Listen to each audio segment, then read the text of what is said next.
Elma's here. Hello, Elma. Hi, Elma. How are you doing? Welcome. Welcome, Elma.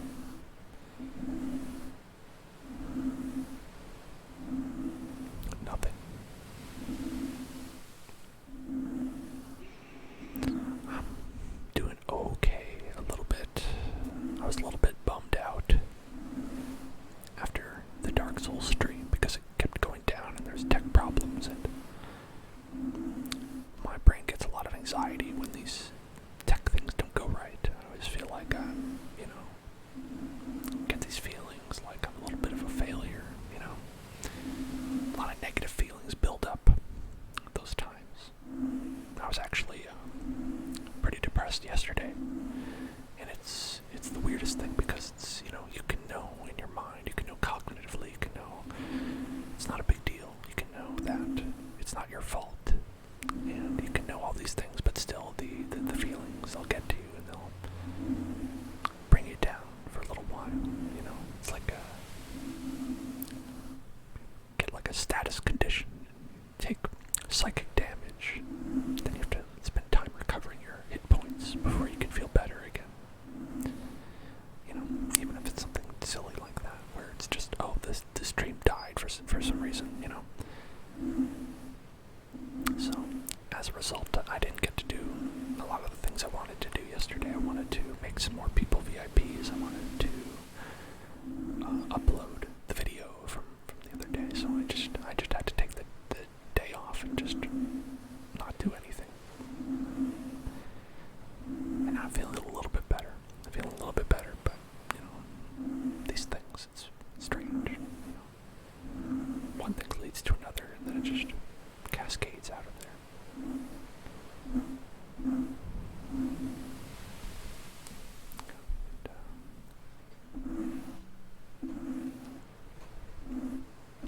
Depression hits in the strangest ways, and it's not always about how well you're doing in life.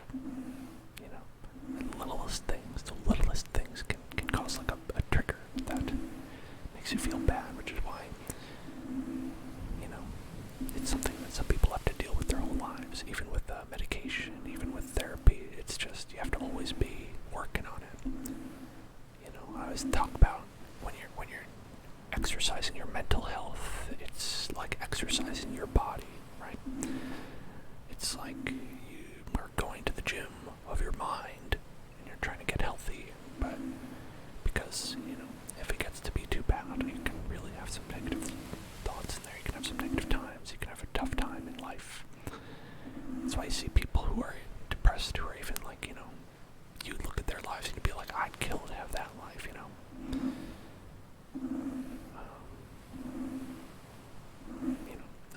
One example, Robin Williams, right? He passed away a number of years ago. He was depressed. And, you look at his life and you'd be like, he's Robin Williams. How could he be sad? But, that's depression, right? That's how it works. But anyway, no need to worry too much about me. I'm doing okay. Doing fine. Just was bummed out. That's all. Not even too bad.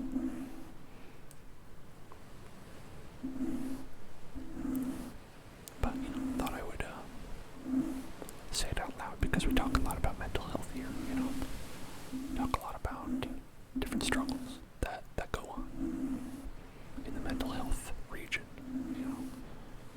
So it's only fair that I tell all of you about my own experiences.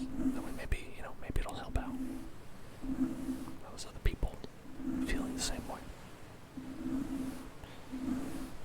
And man, I hope the stream goes okay today. That'll probably help a lot. Some of it's just not knowing how anything's gonna go. It's like, the stream could just die and I would have no understanding of why. But I think it'll be fine. I think it'll be okay. Anyway, that's how I'm doing. That's how I'm doing today.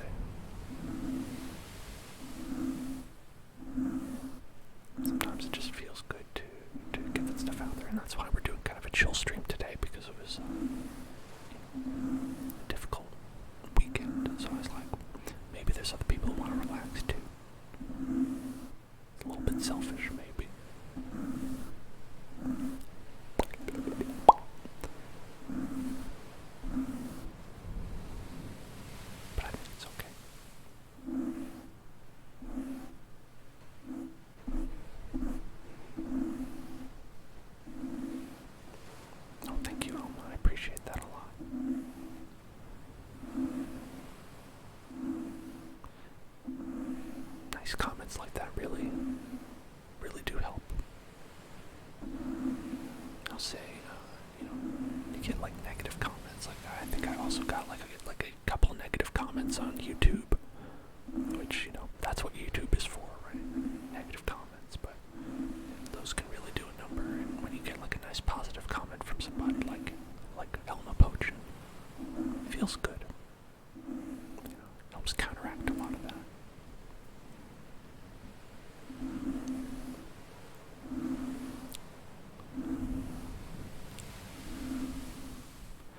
I like it when, we have nice people here in the chat, nice people here in the Hell Zone, all very nice to each other, and I appreciate that a lot.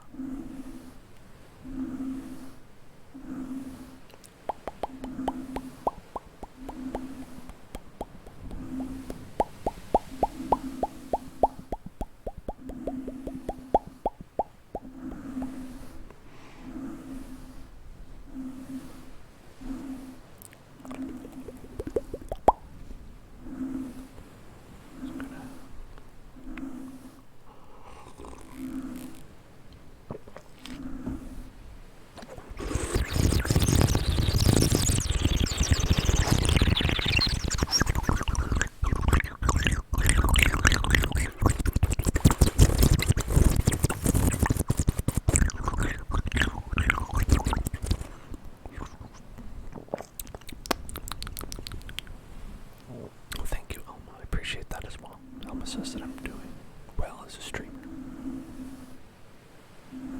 That's a nice compliment.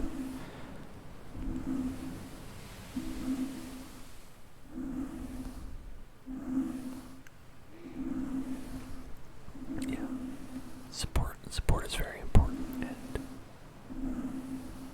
Elma, you being here, that's a lot of support. I appreciate you being here.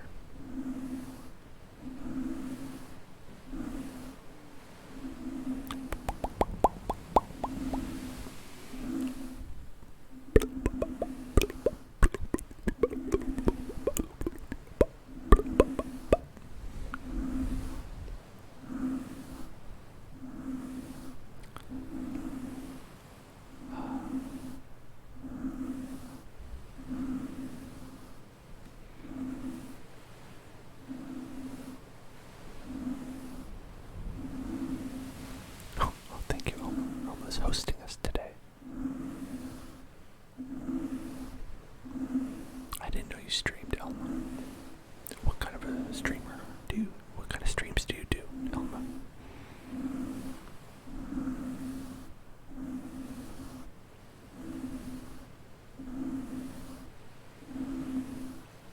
Oh, auto hosts. I don't know what those are. I don't know what auto hosts are, but they sound interesting. I guess also that's part of it is I don't know a lot of the little ins and outs of Twitch. I don't know particularly what people do on Twitch. I don't know what all the things mean.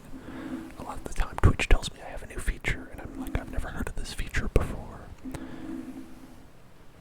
Oh, an auto host. Interesting. So is that like when you're not streaming yourself, other people's channels, if they're live, they'll go live? Is that how it is?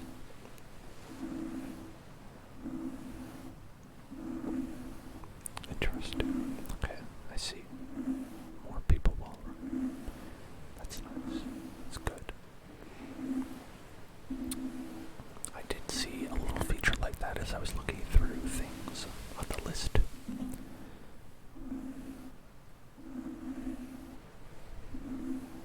I think a lot of the features that they have on Twitch are interesting.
to say I'm doing a lot better now that we're chatting here, now that we're hanging out.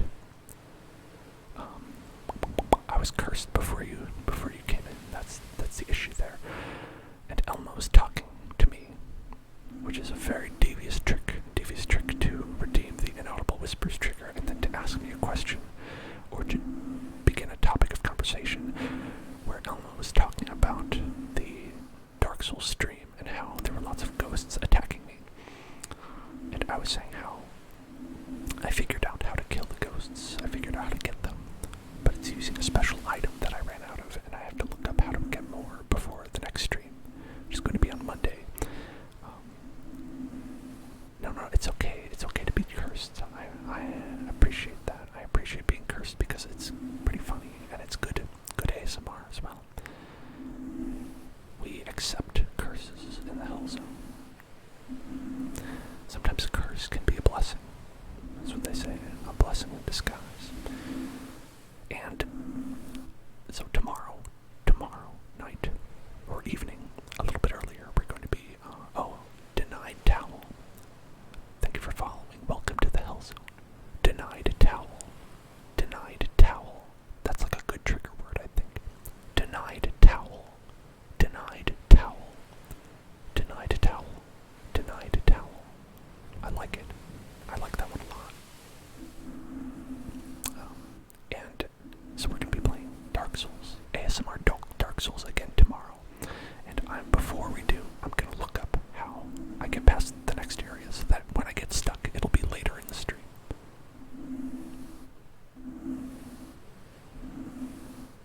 It's true.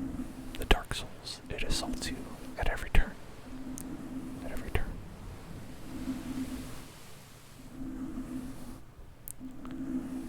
You know, I was really... Oh, hello, Pedro. Hi, Pedro Zanini. How are you today? There were very much too many ghosts in there. And I don't know why. I don't know who put all those ghosts in there. Too many ghosts.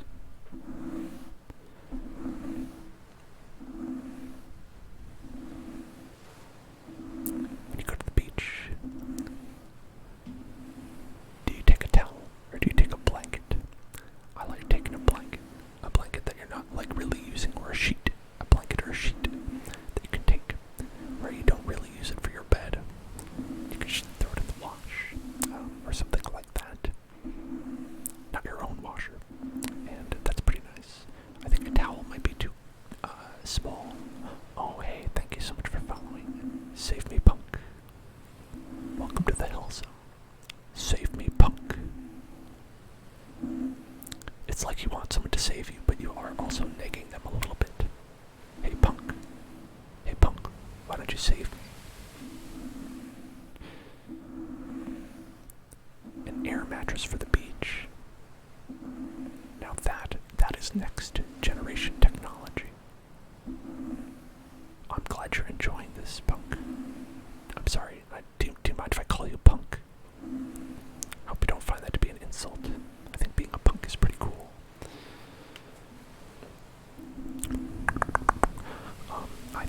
Okay, I'll call you punk then.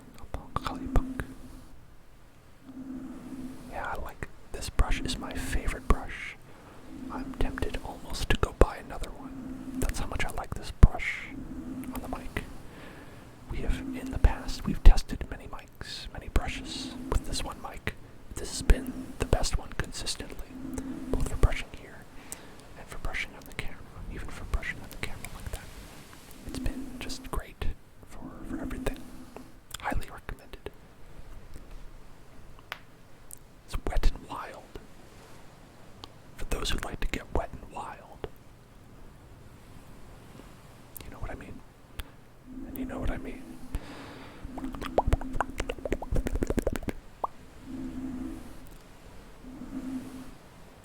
Yes, Chunks, that is what I meant. Thank you. Thank you for spelling that out. Okay. That's enough out of you.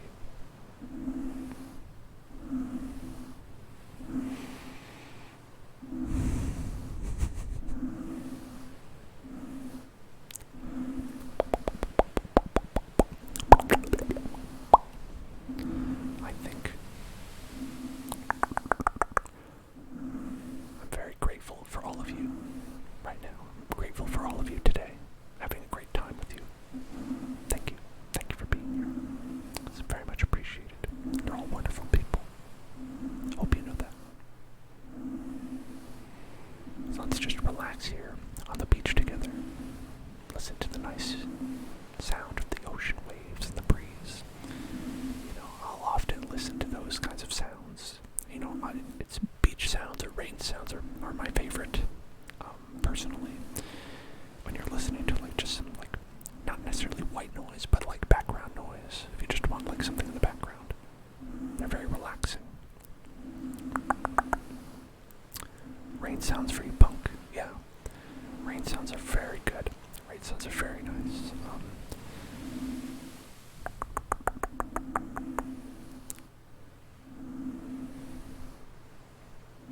Does your bedroom look like this, Childish Chunks? That's a pretty nice bedroom, gotta say. Beachfront property. I can't afford that. Who can these days?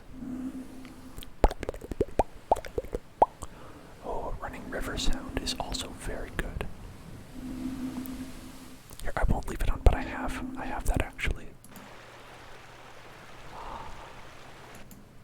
Just want to turn that on for a second. I have a lot of sounds at my beck and call. I feel like it's an important part of just having a nice relaxing environment.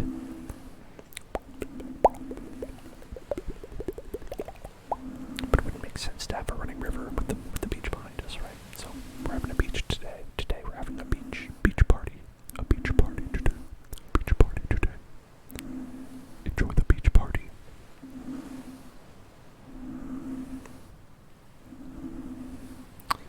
Childish Chunks says that they are getting the garage turned into a massive sand pit in the floor, so the garage floor is sand, and it will be the gaming room. Damn, that sounds really cool. You're like gaming on the beach. Beach gaming. Gonna get sand in your Doritos. Gonna get sandy DS4 or Xbox controller, whichever you prefer. Xbox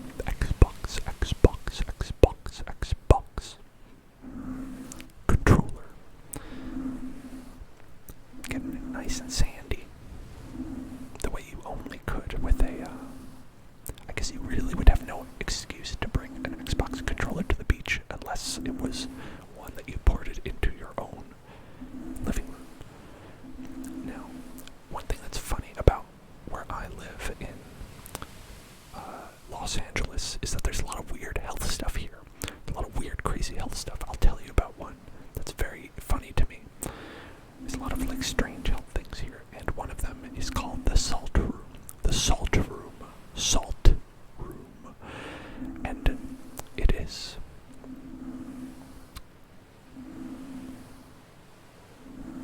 the salt room is a room that is full of salt. And that, basically, what that means is that, they've covered the entire floor with salt, much like Childish Chunks is going to do in their gaming room with sand, which is where this thought came from. So they're going to so they have this entire room where all the floor is salt, the chair is salt, everything is salt. And what you do is you pay them by the hour to sit in the room. And that's it. They recommend you bring a magazine or something to read. They don't have attendance. They don't do special services for you. They don't massage your feet or anything like that. They just have a room full of salt, and you just sit there and absorb the vibes of salt land. And I don't know if that has any kind of special healing properties. They claim that it's not FDA approved or anything like that, so they can't claim any of that. But just a room full of salt where you can hang out. Very strange. I don't recommend snorting it. I don't recommend snorting salt. I don't know I can't get behind that because I don't know the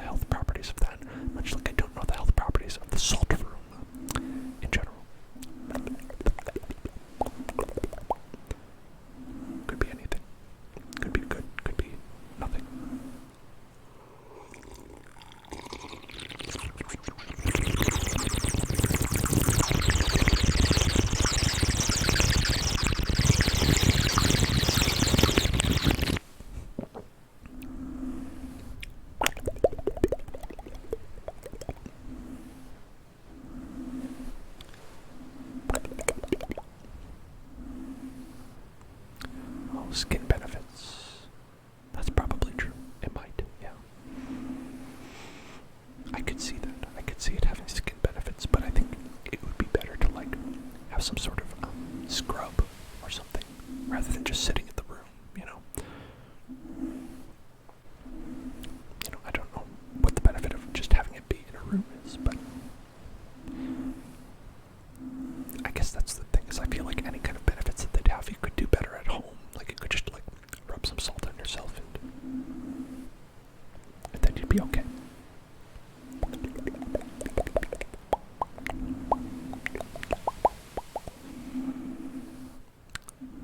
Childish chunks, I don't know why you're snorting all these things. Don't do that. I mean, if you want to, I'm not going to stop you, of course, but I don't know what to do with that.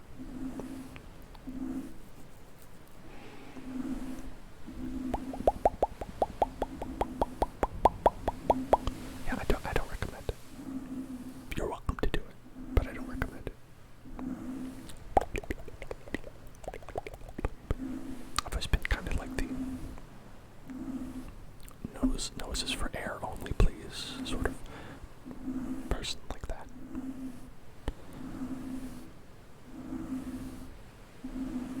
That's true, there does have to be entertainment at a party. You can't always just be playing the CD that has Monster Mash on it. That'll only get you through. That'll only get you so far. But honestly, that's a good tune. Oh, I could listen to that Monster Mash all day. That's pretty good ASMR, right? Just listening to Monster Mash over and over again. I think that would be very relaxing.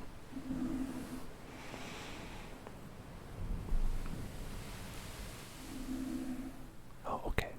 Punk says that when they were an athlete, they would fill a tub with salt, and it would help with blisters and other things. That's pretty cool. I think that's pretty neat. A salt bath. A salt bath, I guess it's similar to like a salt bath would be like maybe similar to having like a salt water bath, like for instance being at the beach. But I think maybe when you mix it with water, it takes on different properties.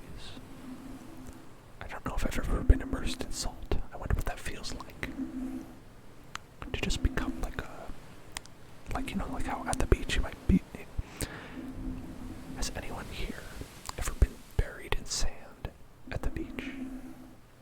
Where people just dig a big hole and then like you go in the hole and like they fill it up and you just become just encapsulated in sand.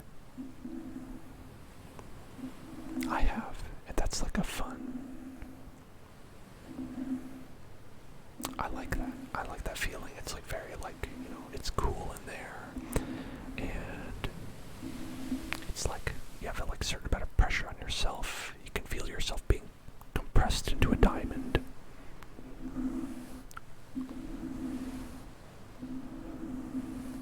Oh, you did it with snow. Okay, interesting. Or wait, you're still talking about snorting things. I thought you were saying that they buried you in snow. That could just be, you can have that experience for real if you just go into an avalanche, but then you would probably die. So that's the problem with that one.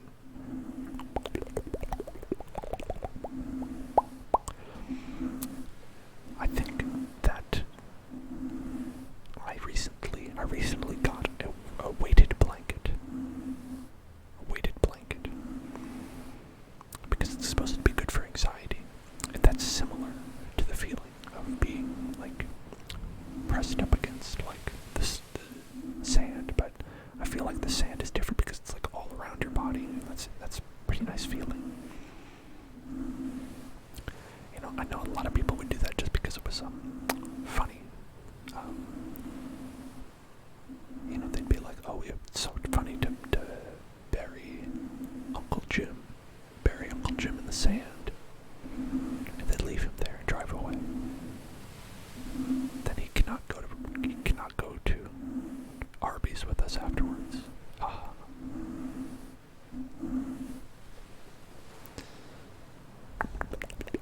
Is your snort list like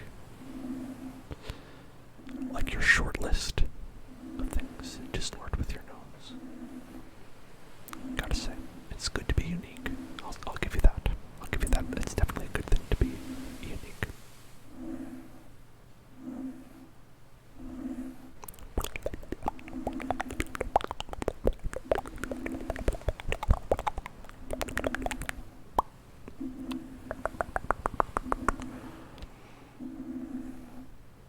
Yeah. It gets very itchy. It gets everywhere. You're gonna be washing sand out of your parts of your body, crevices for days. But yeah, when you get that damp, dark sand, it's cool. It's refreshing. It's very cool. I wish, now that would be an experience I would not pay for, but approve of seeing. In the Los Angeles area is just a room you could go to where they would bury your body in sand. That would be nice.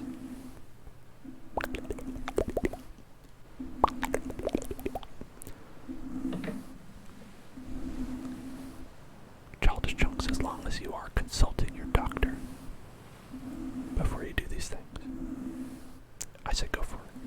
If your doctor says go for it, then I say go for it. Because God knows you have better health care than I do. Being from, because you're British.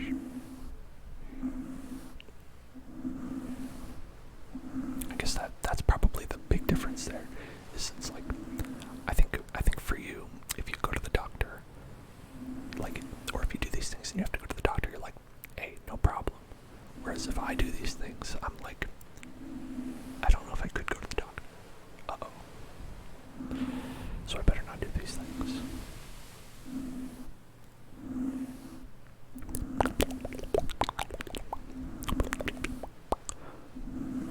I guess also, I just would like to avoid the doctor in this time. All times, preferably.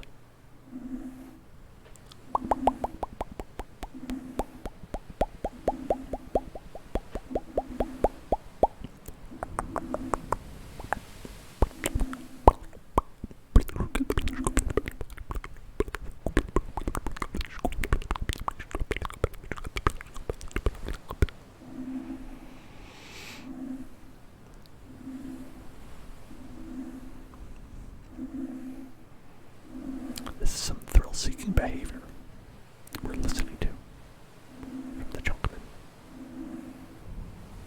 Thrill-seeking behavior. I wouldn't recommend thrill-seeking behavior. It is something that is good to talk about with a therapist, if possible. No, it's fine. It's good. It's okay. It's just something that's good to check in about, just to make sure that you're on the right track, that you're okay, that you're doing this in a safe and healthy way, that you remain the clean, healthy person that you are.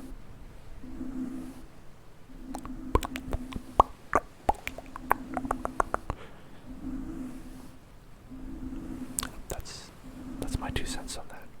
2 cents.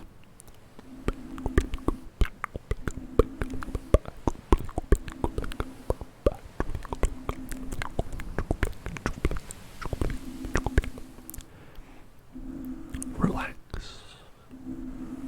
Relax. Relax.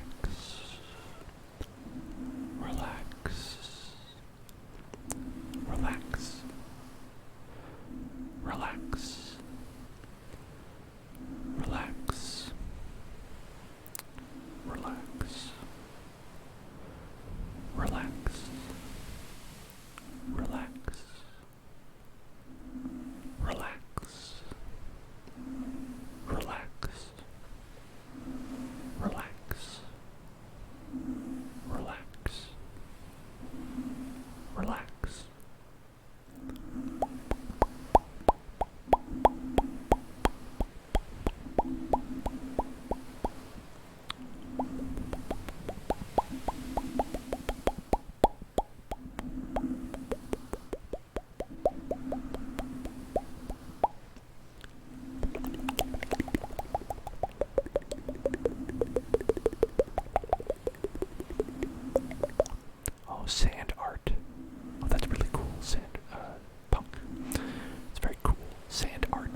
remember,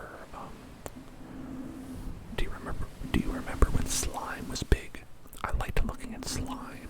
People making slime. I liked people doing the crunchy slime. That was some ASMR right there. Is the slime stuff. That was a nice fad. I was into that. Oh, and Chunks asked for some pouring water and mouth sounds. Okay, interesting. I can pour some water and I can go.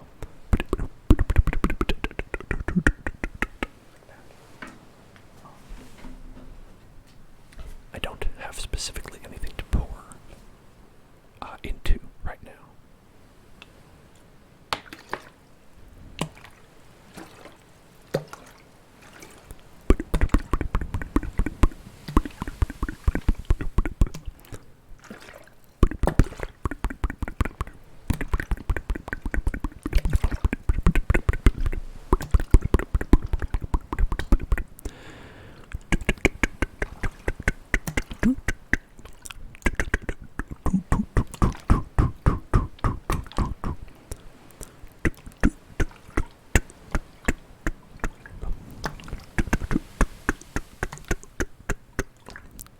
Good luck. Had that water bottle down there.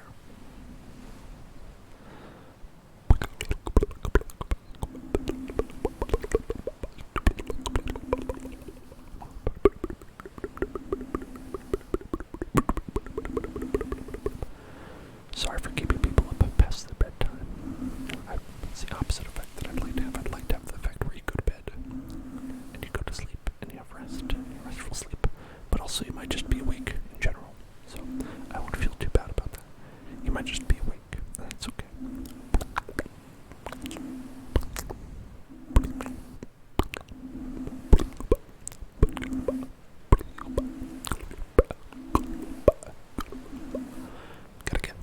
I've got to get one of those watches. Those watches you can like spin around from side to side and hypnotize people. Oh, punky work third shift. That can be difficult. That can be difficult. Thanks for doing that.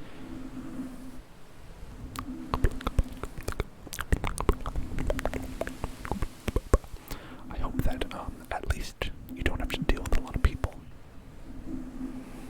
at your place of business, because I guess that could be the benefit of doing third shift, right?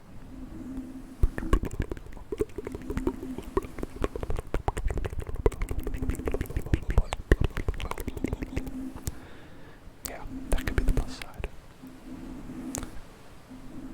That's not so bad. Being one of 4 people at the late shift.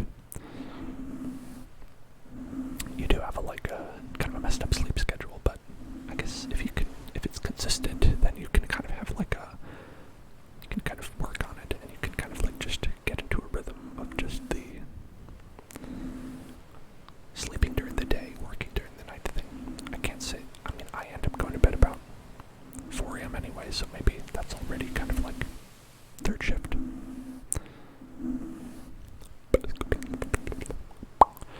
Do runts have different flavors, or does the suggestion of a flavor make your brain think that it is a different flavor?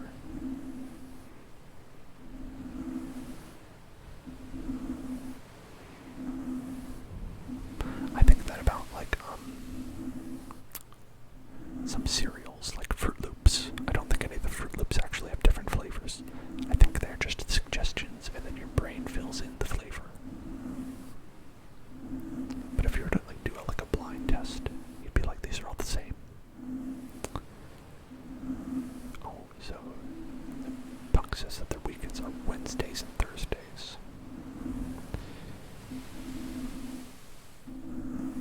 Well, I certainly understand that.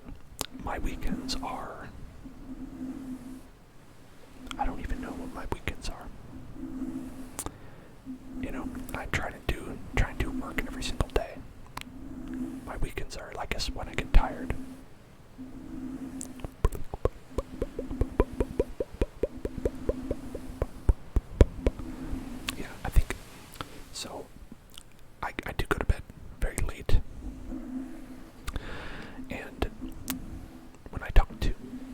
psychiatrist about this. My psychiatrist says that often asks about the sleep schedule, and I'll ask if it's a problem, and they'll say that as long as you are getting 8 hours of sleep, ideally, 6 to 8, 8 being best, and you're getting that consistently, that any period of time is a good period of time. And that's an interesting thought to me, because you'd think that you should do like the normal thing, but where you go to bed at nighttime. But I mean, there's a professional right there, giving their opinion that it's okay anytime as long as it's consistent and as long as it's long enough. So as long as you can sleep, sleep is good. Doesn't matter when. Doesn't matter when. You don't have to be. Okay, so you go to bed about 5 or 6. You wake up, going to bed, or going in refreshed. That's a good idea. That's a good strategy. I guess the other one would be to go to bed right after you get home, but then you're going to be tired at work, and that might not be good either. So I think your strategy is probably the best one.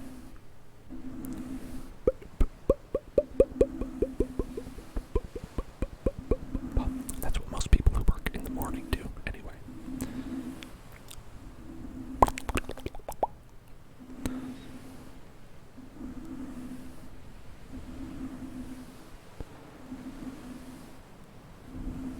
If you go to bed at like 3 or 4 and you wake up at 11 or 12, you are good.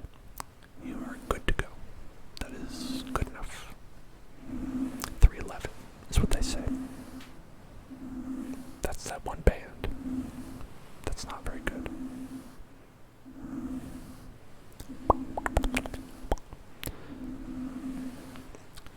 Falling asleep at 10, getting out at 8. Yeah. I set an alarm for 8 hours. Yeah. 8 hours is the key. Because otherwise, if you have less than that amount, I've found, I try to do less, and as I get older, when you have less, no matter how much, you start to accrue debt. You accrue sleep debt, and eventually you just fall asleep at some point. If you cut it too short, if you're getting 5 hours, if you're getting, on the low side of 6 for too long, then you'll just end up needing to take a nap, or one day you'll go to bed 3 hours earlier than you usually do, and you'll end up sleeping 3 hours later, and you'll be like, why did I sleep for 24 hours? Why did that happen? And it's because you got sleep debt. You dang got sleep debt. Gotta work on that. I've got enough real debt. I don't need sleep debt too.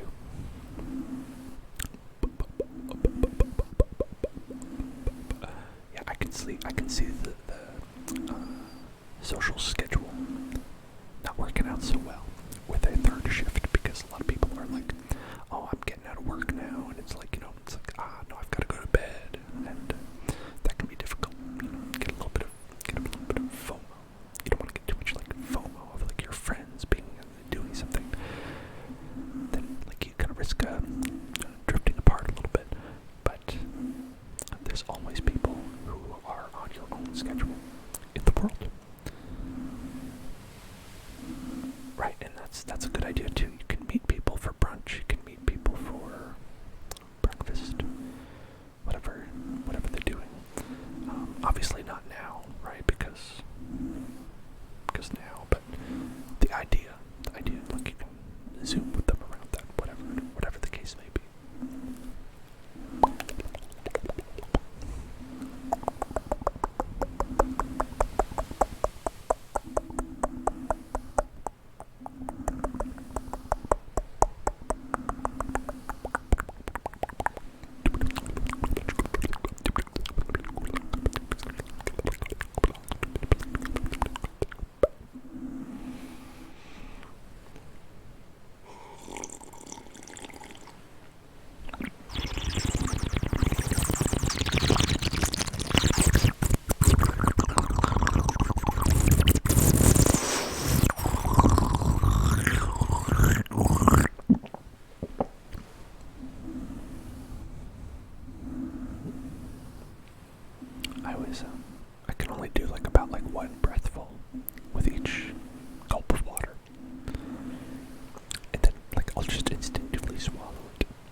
it's not really the same thing.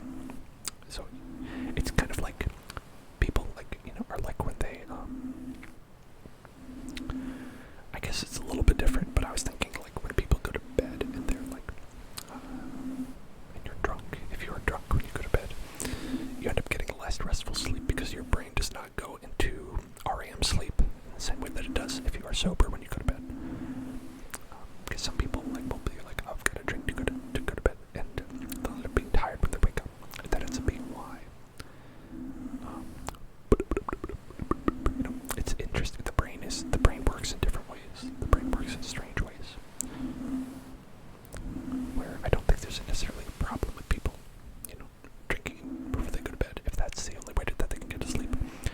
But a lot of the studies have found that you do get less restful sleep when that happens. Yeah, and I'll say the same is true of a concussion, probably.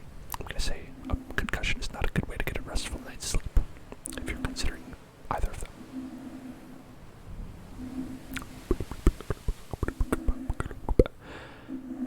Oh, Punk said that their sister is autistic. That's really cool. Shoutouts to your sister. I assume you're mentioning that because I am also autistic.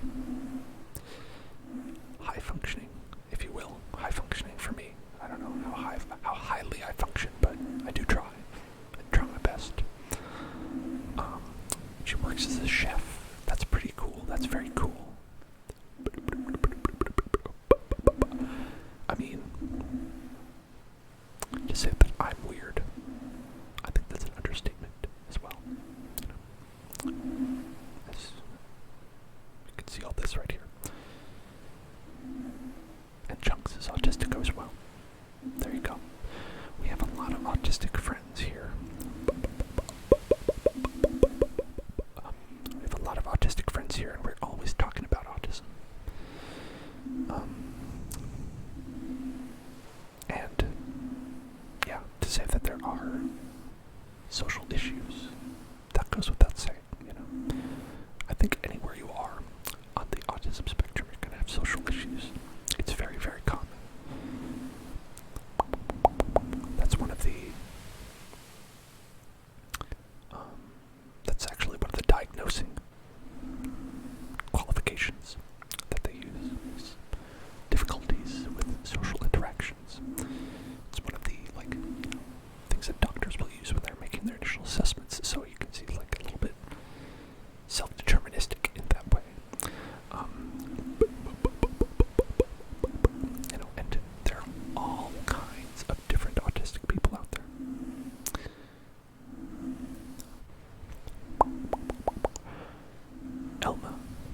Elma's just very weird, and that's valid too, I think.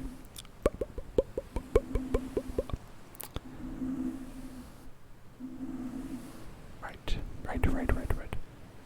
I'm glad that you worked with those people. Sometimes people who have a lot of social issues with autism can get very lonely. Sometimes not, actually.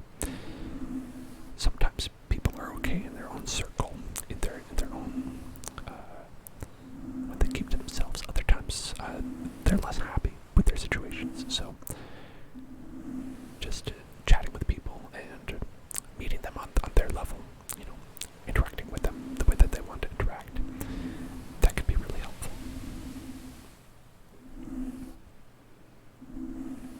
I'm glad that you appreciate being autistic, childish chunks.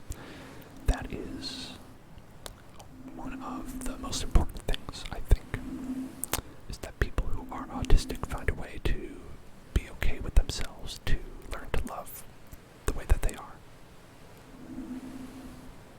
And now, Childish Chunks wants me to say salty boy over and over again. And that's just how things are. Sometimes that's how things are when you're autistic. One minute you're talking about autism, and the next you want to hear the word salty boy repeated over and over again. And that's okay too. Salty boy, salty boy, salty boy, salty boy, salty boy. J-Rod's here. Hello, J-Rod. Hi. Salty boy, salty boy, salty boy, salty boy. I'm not calling you a salty boy, J-Rod. I'm just repeating the trigger word.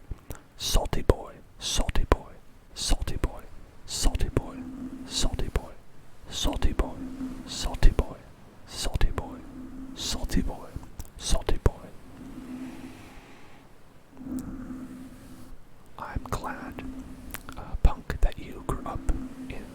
others and accepting family as well.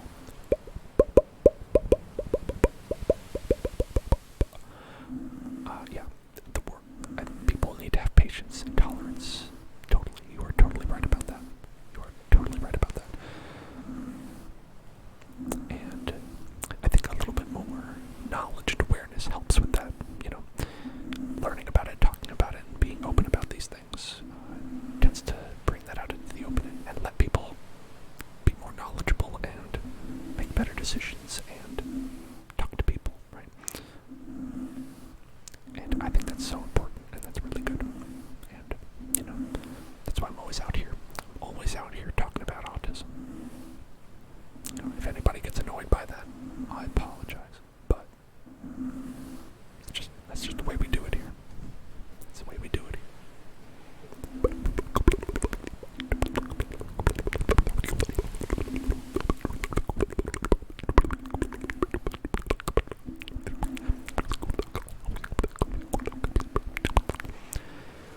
Yeah, screaming and shouting really gets me in a bad space.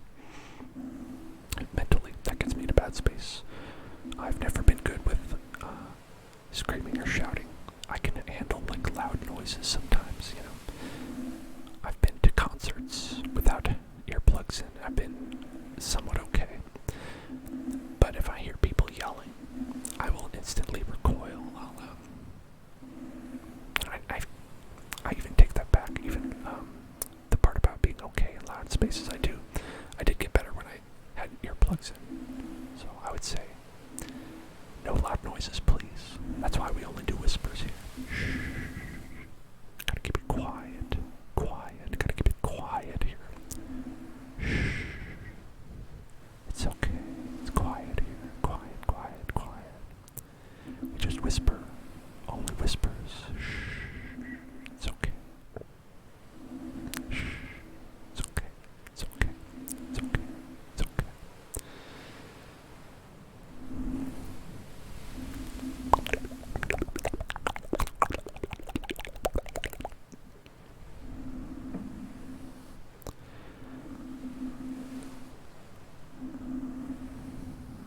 Oh, you have anxiety as well. Yeah. Anxiety is super common with autistic people.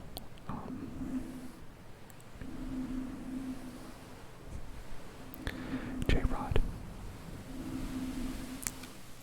I've had acid reflux as well, but it's very funny that you asked about that. Just because it's so kind of like out of the blue, like you said. But I would recommend they just have kind of like medicine that you can get at over the counter, and I'll take that for heartburn. It depends on how bad it is, right? If it's really bad, then you don't want something like Pepto-Bismol or something like that. You might want to go for something a little bit more, specific for that. And they do have you can talk to a doctor and get a prescription for the heavy doses of acid reflux stuff. If it's very bad, if you try the over-the-counter stuff and that doesn't work, that's probably a good option for you.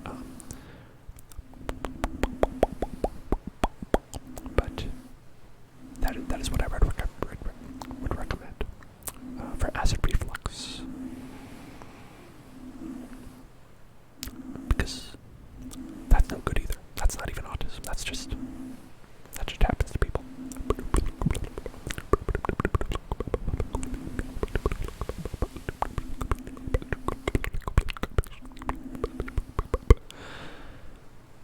Acid reflux.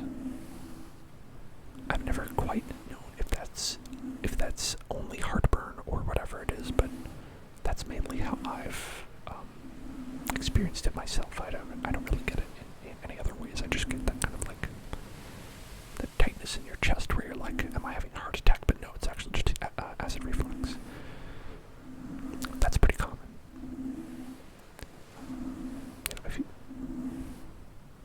One thing to look forward to if you are younger. I mean, I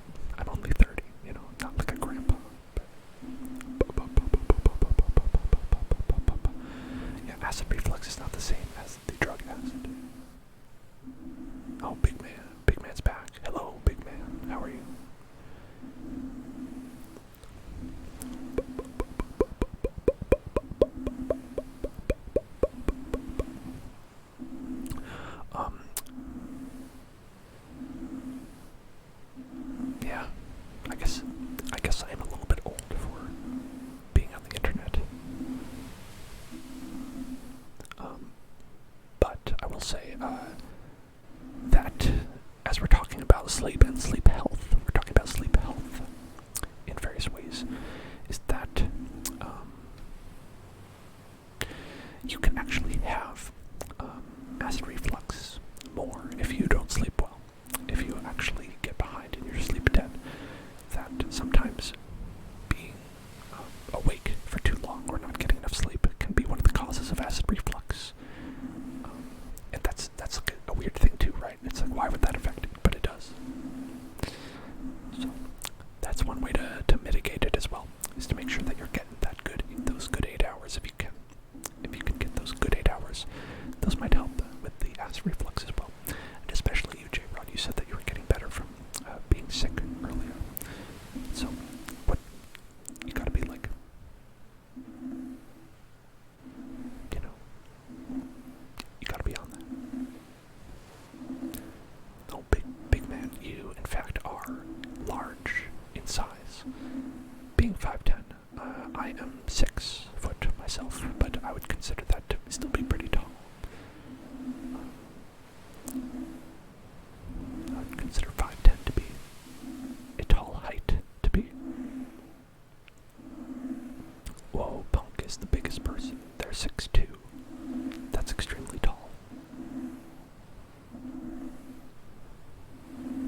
Congratulations.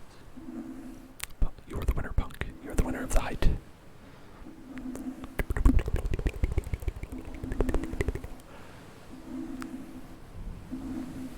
A 22 is nowhere near old, J-Rod.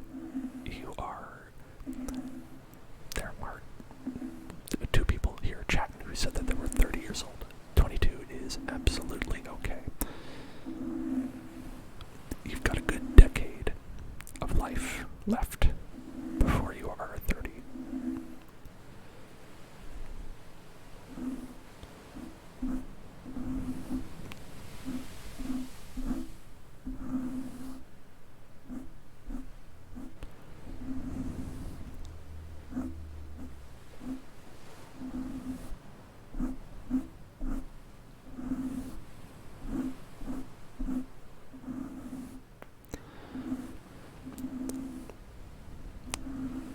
Well, you know, J-Rod, it is the internet, right? That's one of those adages about the internet. Is that on the internet you have to assume that everybody's actually 14. Not in this chat, of course. Because everyone is 18 in this chat. And if they say otherwise, I know they're kidding. I know they're just kidding. So you don't have to worry about that. Everyone in this chat is no younger than 4 years old. 4 years younger than you.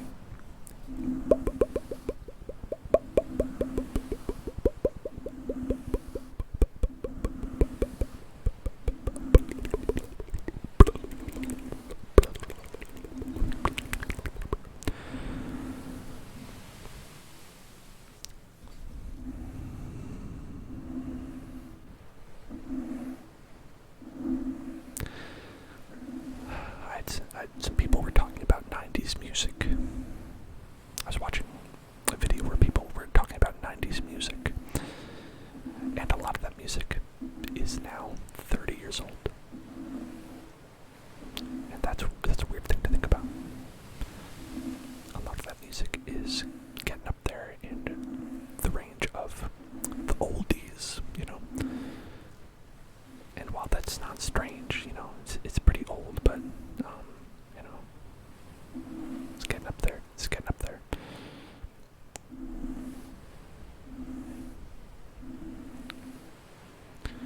Yeah, you relax, childish chunks. You close your eyes. You know, you can drift off to dreamland. You're welcome to drift off to dreamland, and just stay in and listen, or lurk, or whatever it is you want to do. Breaking Bad is an old TV show. I'm not sure about that. I don't know about that one. But then again, I didn't watch it when it was live. I didn't watch Breaking Bad when it was on TV. So to me, it's newer.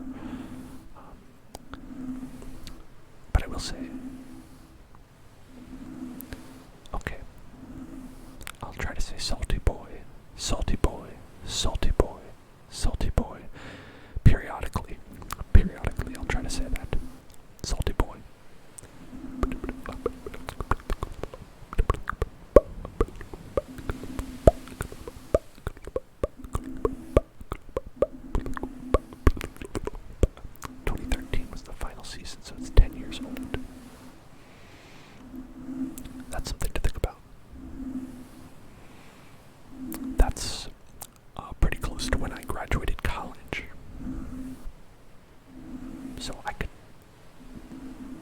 look at 10 years on from graduating college, which feels strange.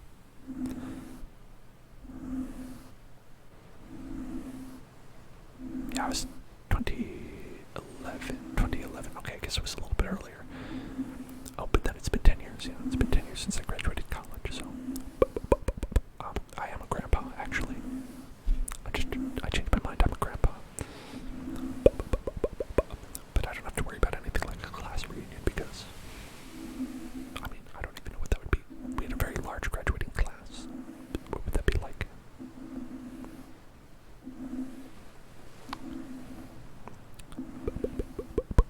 I've never gone to any reunion of any kind. I don't think we've ever had one. Like, not for high school, not for college, not for, like, literally anything. I was led to believe by television shows and movies that it was much more common, that it was much more frequently done. But I guess it's not, actually. Have any of you ever done a reunion of any kind for anything? Some of you might not be old enough for that, though, I guess.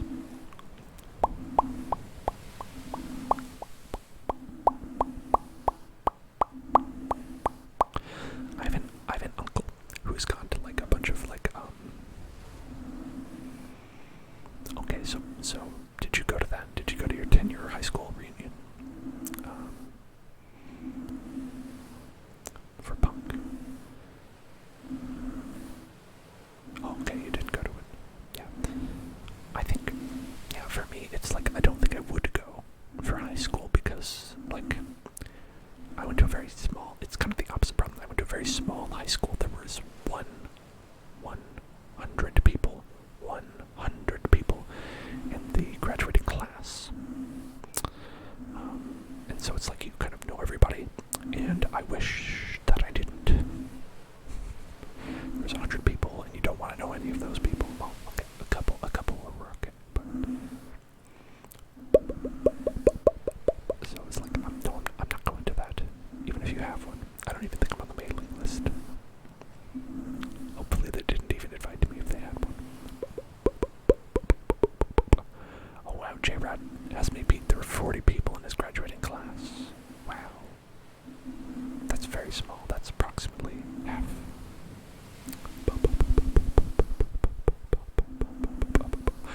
Yeah, also I went to school in New York and I live in California now, so, you know, who's going to buy a plane ticket that way?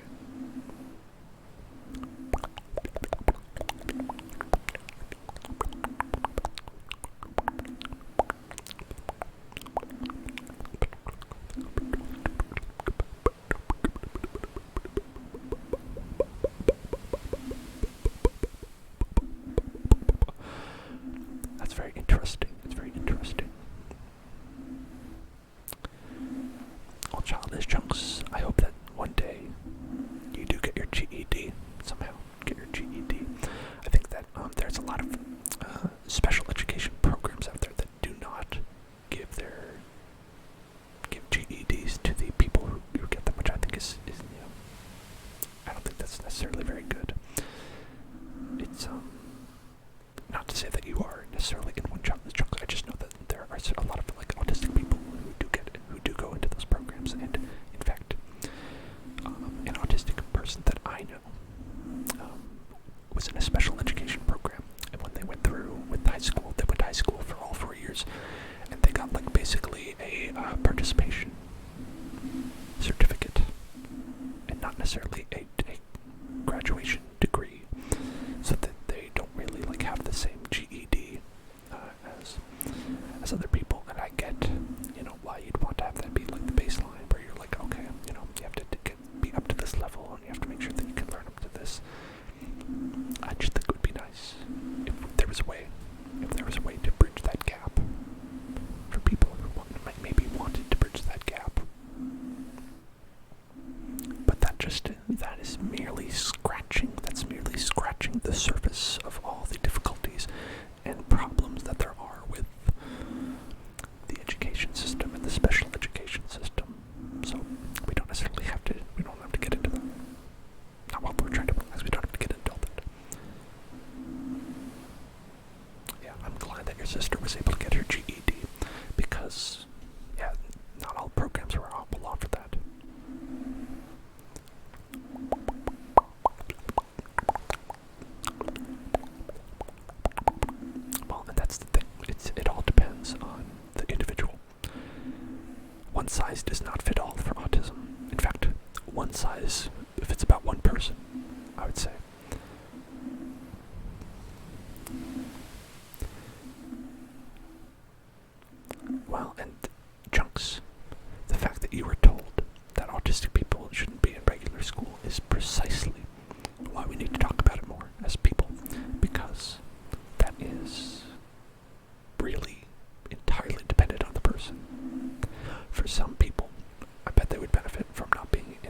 that's a problem.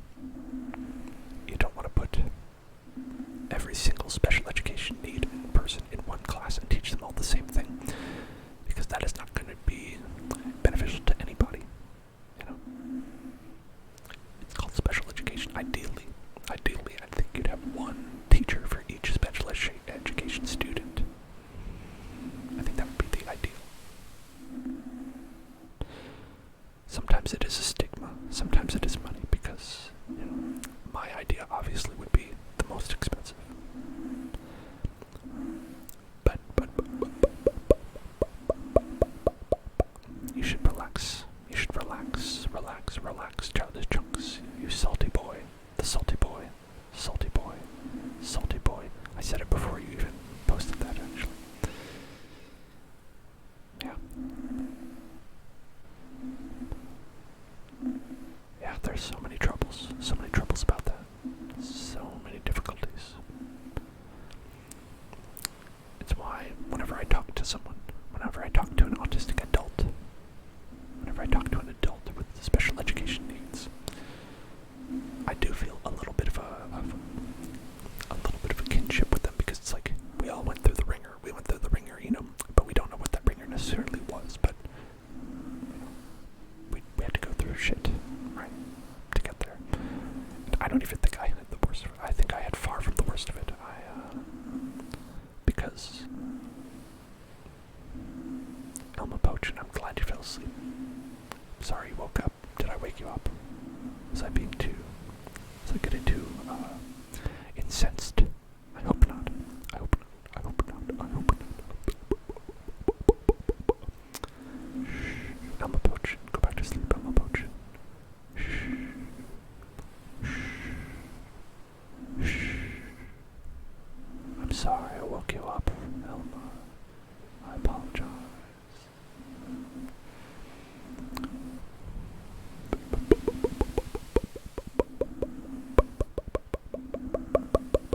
I think the reason that I went and actually was okay is because